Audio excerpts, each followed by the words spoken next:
बहुत स्वागत है आप सभी का। मैं हूं अंजलि सिंह। बुलेटिन की शुरुआत एक बड़ी खबर के साथ। G20 के कृषि प्रतिनिधियों की बैठक का आज दूसरा दिन है। आपको बता दें कि इंदौर में G20 के तहत आज भी बैठक होने जा रही है। ज्योतिरादित्य सिंधिया इस बैठक में शामिल होंगे। 13 से 15 फरवरी तक इंदौर में G20 के तहत बैठक का आयोजन होगा। धार जिले के मांडू भी ज्योतिरादित्य सिंधिया जाएंगे। तो G20 की बैठक का आयोजन आपको बता दें कि आज किया जा रहा है और दूसरा दिन इस बैठक का है।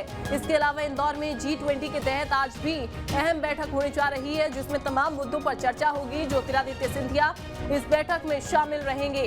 13 से 15 फरवरी यानी कि कल से इसकी शुरुआत हुई और 15 तारीख यानी कि कल तक ये बैठक का आयोजन होता रहेगा और इसमें तमाम मुद्दों पर चर्चा होनी है। इसके अलावा आज भी बैठक का आयोजन होना है, जिसमें तमाम विषयों पर चर्चा की जाएगी। तो देखिए, काफी अहम बैठक ये मानी जा रही है। चुनावी साल है और लगातार चुनावी साल में बैठकों का दौर लगातार जारी है और ऐसे में आज भी अहम बैठक का आयोजन किया गया है। धार जिले के मांडू भी ज्योतिरादित्य सिंधिया जाएंगे, जो कि G20 के कृषि प्रतिनिधियों की बैठक जो कि आज आयोजित हो रही है, जिसमें शामिल होने के लिए ज्योतिरादित्य सिंधिया और इसमें शामिल होंगे। ज्योतिरादित्य सिंधिया का इस बैठक में काफी अहम रोल रहने वाला है, चूंकि तमाम विषयों पर चर्चा की जाएगी। इसके अलावा धार जिले के मांडू भी ज्योतिरादित्य सिंधिया जाने वाले हैं। तो दोपहर में सभी प्रतिनिधि मांडू के लिए रवाना हो जाएंगे। तो दोपहर में होंगे मांडू के लिए रवाना सभी प्रतिनिधि। तो इस बैठक में जो लोग शामिल होंगे, जो प्रतिनिधि शामिल होंगे, वो दोपहर में मांडू के लिए रवाना हो जाएंगे। तो काफी अहम आज का दिन माना जा रहा है बीजेपी के लिहाज से। हालांकि बीजेपी लगातार चुनावी तैयारियों में जुटी हुई है। विधानसभा की तैयारियां लगातार तेज होती जा रही हैं। बैठकों का आयोजन हो रहा है और बैठकें काफी महत्वपूर्ण होती जा रही हैं। लगातार मुख्यमंत्री शिवराज सिंह चौहान भी कई दौरों पर रहे हैं। इंदौर में भी वो पहुंचे थे, जहां पर तमाम विषयों पर उन्होंने चर्चा की। मंच से तमाम बड़े ऐलान उनकी ओर से किए गए और इंदौर में G20 की जो ये बैठक हो रही है और साथ ही 13 से 15 फरवरी तक इंदौर में G20 के तहत ही बैठक का आयोजन होना है। दोपहर बाद सभी प्रतिनिधि मांडू चले जाएंगे। कृषि प्रतिनिधियों की बैठक का दूसरा दिन आज है। तो G20 के कृषि प्रतिनिधियों की बैठक का दूसरा दिन, जिसमें कृषि से संबंधित तमाम विषयों पर चर्चा की जानी है, क्योंकि किसानों पर विशेष फोकस इस बार सरकार का रहने वाला है। इसके अलावा अन्य वर्ग भी हैं जिस पर फोकस सरकार का रहेगा, लेकिन कृषि प्रतिनिधियों की G20 की बैठक का दूसरा दिन आज और इसमें कृषि से संबंधित कैसे किसानों को लाभ दिया जाए, उससे संबंधित इस विषयों पर चर्चा की जाएगी इस बैठक में।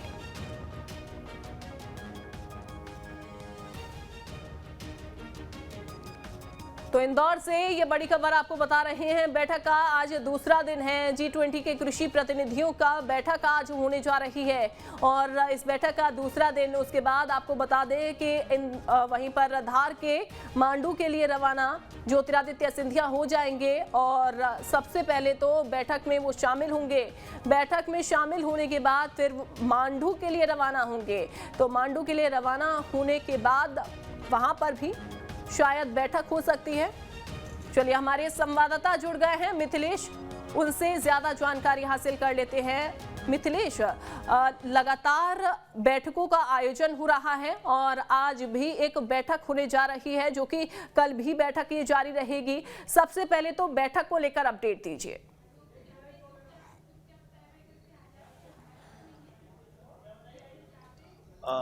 G20 कृषि कार्य समूह बैठक का आज दूसरा दिन है। केंद्रीय मंत्री ज्योतिरादित्य सिंधिया 9:25 पर शेरेटन होटल पहुंचेंगे और यहीं पर G20 कार्यक्रम इस वक्त चल भी रहा है। अब देखिए, आज की जो बैठक होनी है, 89 डेलीगेट्स आए हुए हैं तमाम अलग अलग देश, जहां से G20 के जो मेंबर्स हैं 20, उनके अलावा 10 आमंत्रित देशों से। इसके अलावा एग्रीकल्चर पर जो एक्सपर्ट है, जो अंतर्राष्ट्रीय स्तर पर एग्रीकल्चर में बेहतर काम कर रहे हैं, वो एक्सपर्ट भी यहाँ पे मौजूद है। इन 89 जो डेलीगेट्स है, इनके साथ में केंद्रीय मंत्री ज्योतिरादित्य सिंधिया की बातचीत होने वाली है और 1-to-1 चर्चा होगी। देखिए, अब ये करीब आधे घंटे तक चर्चा होने वाली है, 2 दिनों तक। कल पहले दिन सीएम शिवराज आए थे, आज दूसरा दिन है, केंद्रीय मंत्री ज्योतिरादित्य सिंधिया पहुंचे।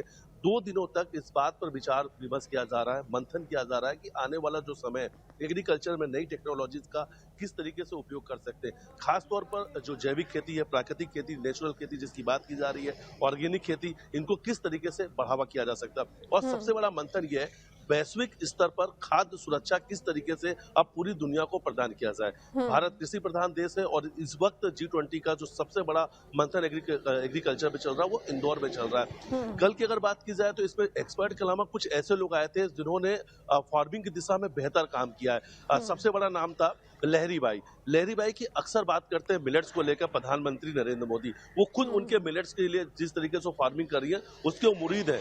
मन की बात उन्होंने उनका जिक्र किया है। डिंडोरी जिले से आती है, बैगा समाज से है, जनजाति समाज से है और कल जब वो यहाँ पे थी तो एक आकर्षण का केंद्र थी क्योंकि जो अलग अलग जगह से, जो अलग अलग कंट्री से जो डेलीगेट्स आए हुए हैं वो जाके समझना चाह रहे थे कि आखिर ये जो मोटा अनाज है किस तरीके से इसका उत्पादन हो रहा है, किस तरीके से इसे खेती कर रहे हैं। और देखिए जो लहरी बाई है उन्होंने सिर्फ खेती नहीं किया, उस बीज को भी संरक्षित कर रखा है। उस बीज को भी संरक्षित करके ये दुनिया को मैसेज दिया है कि जो मोटा अनाज लोगों की थाली से गायब हो गया था, जो पौष्टिक आहार है, आयरन युक्त आहार है, वो लोगों की थाली से गायब हो गया, एक बार वो वापिस लोगों के थाली में आए। समय के साथ लोगों की जीवन शैली के साथ सब कुछ बदलता गया। मध्य प्रदेश के आर्थिक राजधानी इंदौर में एक प्रशासनिक हेल्थ सर्वे कराया गया जिसमें कई चौंकाने वाले रिपोर्ट सामने आए। तो ऐसे में वक्त जरूरी हो जाता है कि अब लोग मोटे अनाज की ओर लौटे और इसीलिए इस बार अंतर्राष्ट्रीय वर्ष मनाया जा रहा है मिलेट्स को लेकर। ईयर ऑफ मिलेट्स जो है अंतर्राष्ट्रीय स्तर पर मनाया जा रहा है आजादी के 75वें महोत्सव में। तो मिलेट्स को प्रमोट किया जा रहा है। एग्रीकल्चर में किस तरीके से लोग काम कर रहे हैं, नई दिशा में किस तरीके से काम कर रहे हैं, कृषि पर और एग्रीकल्चर सेक्टर पर काफी ज्यादा विशेष फोकस सरकार का है। लेकिन मिथिलेश, क्या नहीं लगता चूंकि चुनावी साल है और चुनावी साल में विशेष फोकस जो हो रहा है वो इंदौर पर किया जा रहा है। चाहे सीएम शिवराज को ही हम देख लें, कई बार उन्होंने अपने बयानों में भी जिक्र किया है कि इंदौर को ऐसा शहर हमें बनाना है कि जो आने वाले समय में, फ्यूचर में इंदौर का नाम हो। हालांकि ऐसा नहीं है कि इंदौर का नाम अभी है नहीं, काफी लोग इसकी चर्चाएं भी करते रहे हैं। स्वच्छता के क्षेत्र में लगातार नंबर 1 इंदौर रहा है। अब ऐसे में फूड्स को ले लें, क्योंकि जो बाहर से विदेशी लोग जो जहां पर पहुंचे थे, NRI समिट जब हुई थी तो इंदौर का खासा नाम हुआ। अब एक बार फिर से G20 एग्रीकल्चर ग्रुप की जो बैठक होने जा रही है वो भी इंदौर में होने जा रही है। ऐसा लग रहा है जैसे कि इंदौर पर विशेष फोकस इस बार सरकार का है कि यहीं से आगाज और एक बार जो है शंखनाद चुनावी साल का इंदौर से ही होगा।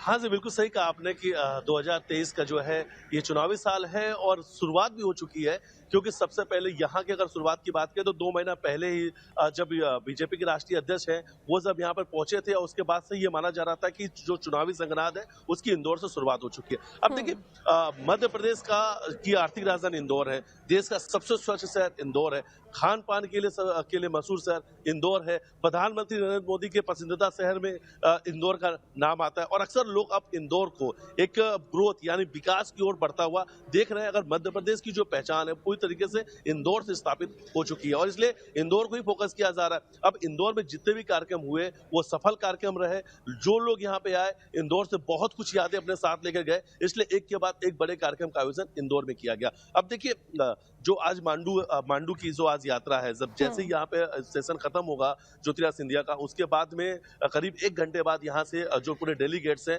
वो बस के माध्यम से मांडू के लिए चले जाएंगे। यहाँ की जो जियोग्राफी है, यहाँ के जो फार्मर है, जो मालवा निमाड़ की हम खासतौर पे बात कर रहे हैं, यहाँ के लोग किस तरीके से कृषि में काम कर रहे हैं, किस चीज का यहाँ पे उत्पादन सबसे ज्यादा हो रहा है, उस पर फोकस किया जा रहा है कि यहाँ पे हमारे पास ये लैंड मौजूद है, हमारे इस लैंड में इस प्रकार की खेती की जाती है और कितने सरल माध्यम से खेती की जाती है और यहाँ पे उसका उत्पादन सबसे ज्यादा है। कल ही मुख्यमंत्री शिवराज सिंह चौहान ने जिक्र किया था कि जो हमारे गेहूं है, मध्य प्रदेश के गेहूं है, उसकी डिमांड पूरी दुनिया में, हमारे जैसा गेहूं कहीं नहीं है, यहाँ का गेहूं सोना की तरह है। तो कल मिलेट्स की बात हुई, मध्य प्रदेश में किस किस चीज का उत्पादन होता है, तमाम चीजों को लेकर बात की गई है। और देखिए जब G20 के जैसा महत्वपूर्ण कार्यक्रम इंदौर में हो रहा है वो भी एग्रीकल्चर के क्षेत्र में हो रहा है, तो आसपास के क्षेत्र में जो एग्रीकल्चर की जो एरियाज है, धार से लगे हुए तमाम जो अलग अलग गाँव के ग्रामीण इलाके, वहां पे इस तरीके से जियोग्राफी टूर हम कर सकते हैं कि जियोग्राफी को उनको समझाना, इस प्रकार का रूट लेके जाना कि वो हमारी संस्कृति, हमारी विरासत, हमारे इतिहास और किस तरीके से ये भारत कृषि प्रधान देश है उसको बेहतर समझ सके। तो आने वाले समय में इन नए आइडियाज पे जब काम करेंगे तो अपने आप ग्रोथ मिलेगा, अपने आप विकास मिलेगा। सही कहा आपने और ये कहना भी गलत नहीं होगा मिथिलेश की G20 के ये एग्रीकल्चर ग्रुप की जो बैठक है वो इंदौर के किसानों के लिए तो सही साबित होने वाली है और खास ही मध्य प्रदेश के किसानों के लिए भी कहीं ना कहीं बेहतर साबित होने वाली है। बहरहाल बहुत शुक्रिया आपका जुड़ने के लिए।